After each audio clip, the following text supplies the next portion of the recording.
வரும் ஜனவரி 1ஆம் தேதிக்குள் சாலை போக்குவரத்து துறையின் சம்மன்களை கட்டத் தவறும் வாகன ஓட்டிகள் கடுமையான நடவடிக்கையை எதிர்நோக்க வேண்டி வரலாம் என்று போக்குவரத்து துறை அமைச்சர் அந்தோனி லோப் தெரிவித்துள்ளார். நாடு முழுவதும் 55 லட்சம் ஜேபிஜே சம்மன்கள் இன்னும் செலுத்தப்படாமல் உள்ளன. அடுத்த ஆண்டு ஜனவரி 1ஆம் தேதிக்குள் நிலுவையில் உள்ள அந்த அபராத தொகையை கட்டத் தவறினால் சம்பந்தப்பட்ட வாகன ஓட்டிகளின் விவகாரம் நீதிமன்றத்திற்கு கொண்டு செல்லப்படும் என்றும் அவர்கள் கருப்பு பட்டியலில் இடப்படுவார்கள் என்றும் அவர் தெரிவித்தார். அவ்வாறு செய்யும் பட்சத்தில் வாகன உரிமையாளர்களால் தங்களின் லைசென்ஸ்களை புதுப்பிக்க முடியாமல் போய்விடும் என்றும் அவர் சுட்டிக்காட்டினார். குற்றம் எத்தகையது என்பதை பொறுத்தே சம்பந்தப்பட்டவர்கள் கருப்பு பட்டியலில் சேர்க்கப்படுவார்கள். சம்பந்தப்பட்ட வாகனம் வேக வரம்பை பின்பற்றாமல் செல்லும் போது பிடிபட்டால் அந்த வாகனத்தின் லைசென்ஸ் கருப்பு பட்டியலிடப்படும். அந்நிலையில் வாகன உரிமையாளரால் சாலை வரியை புதுப்பிக்க முடியாது என்று அவர் எச்சரித்தார். ஓட்டுநர் சம்பந்தப்பட்ட குற்றமாக இருக்குமானால் வாகனம் ஓட்டும் லைசென்ஸ் கருப்பு பட்டியலிடப்படும் என்று செய்தியாளர்கள் மத்தியில் அவர் இதனை தெரிவித்தார். நவம்பர் 1ஆம் தேதி தொடங்கி டிசம்பர் 30ஆம் தேதிக்குள் செலுத்தப்படும் ஜேபிஜே சம்மன்களுக்கு 50 விழுக்காடு கழிவு வழங்கப்படும் என்று போக்குவரத்து அமைச்சு ஏற்கனவே அறிவித்துள்ளது. புத்தாண்டுக்கு முன்பாக அபராதத் தொகை செலுத்தப்படுவதை உறுதி செய்ய இச்சலுகை வழங்கப்பட்டுள்ளது குறிப்பிடத்தக்கது. 2027ஆம் ஆண்டின் பள்ளி பாடத்திட்டத்தின் கீழ் முதலாம் ஆண்டு முதல் 3ஆம் ஆண்டு வரைக்குமான மாணவர்களுக்கு அலாம் டான் மனுசியா இயற்கை மற்றும் மானுடம் எனும் புதிய பாடம் அறிமுகப்படுத்தப்படும் என்று கல்வி அமைச்சு அறிவித்துள்ளது. தற்போதைய பாடத்திட்டத்தில் உள்ள அறிவியல், சுகாதார கல்வி, ஒளிக்கலைகள் கல்வி, இசை போன்றவற்றுக்கு பதிலாக இந்த புதிய பாடம் அறிமுகப்படுத்தப்பட உள்ளதாக தெரிவிக்கப்பட்டுள்ளது. அலாம் டான் மனுஷியா பாடத்திட்டத்தில் பல்வேறு பாடக்கூறுகள் சேர்க்கப்பட்டுள்ளன. அறிவியல், கல்வி, இசை, ஒலி கலைகள், நுணுக்கவியல், டிவெட் எனப்படும் தொழில் கல்வி மற்றும் பயிற்சி, இலக்கவியல், அறிவுத்திறன் போன்ற பல கூறுகள் இடம்பெற்றிருக்கும் என்று தெரிவிக்கப்பட்டுள்ளது. குழு போதனை அடிப்படையில் இது கற்பிக்கப்படும் என்று அறிவிக்கப்பட்டுள்ளது. மாணவர்களின் கல்வி தேவைகளை நிறைவு செய்வதற்காக இந்த அணுகுமுறை மேற்கொள்ளப்படுகிறது என்றும் விவரிக்கப்பட்டுள்ளது.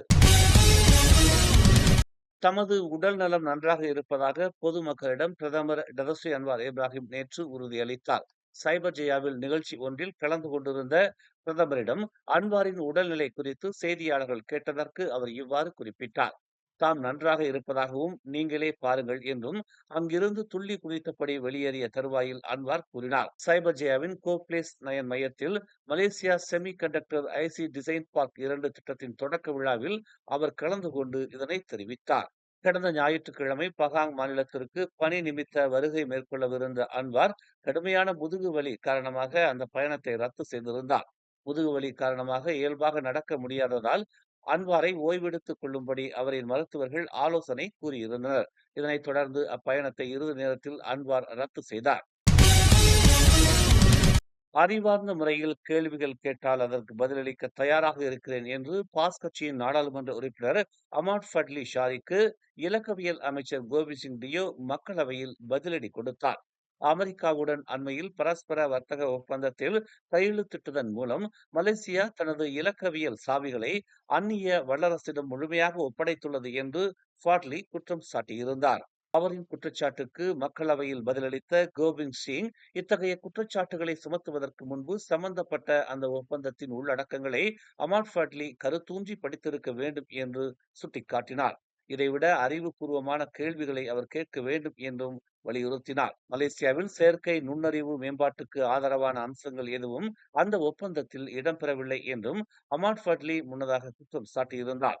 இதற்கு பதிலளித்த கோவிந்த் சிங், இந்த விவகாரம் குறித்து ஃபட்லிக்கு எந்நேரத்திலும் விளக்கம் அளிக்க தயாராக இருப்பதாக தெரிவித்தார். ஸ்லாங்கூர் தமான் ஸ்ரீ தீமாவில் நேற்று மாலை சுமார் 3 ஏக்கர் மலைக்காடுகள் தீப்பிடித்து எரிந்ததாக ஸ்லாங்கூர் தீயணைப்புத்துறை தெரிவித்துள்ளது.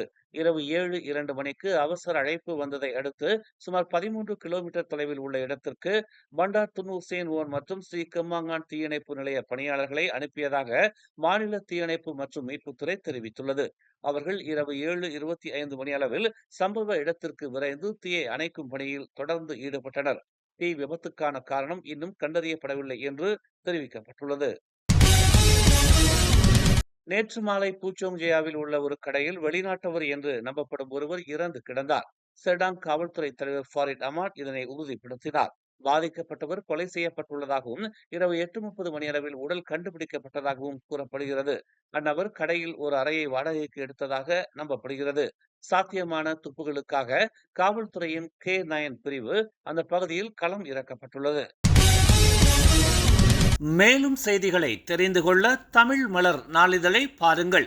உடனுக்குடன் செய்திகளை தெரிந்து கொள்ள தமிழ் மலர் இணையதளம், தமிழ் மலர் செயலி மற்றும் மலர் டிவி யூடியூப் சேனலை வலம் வாருங்கள்.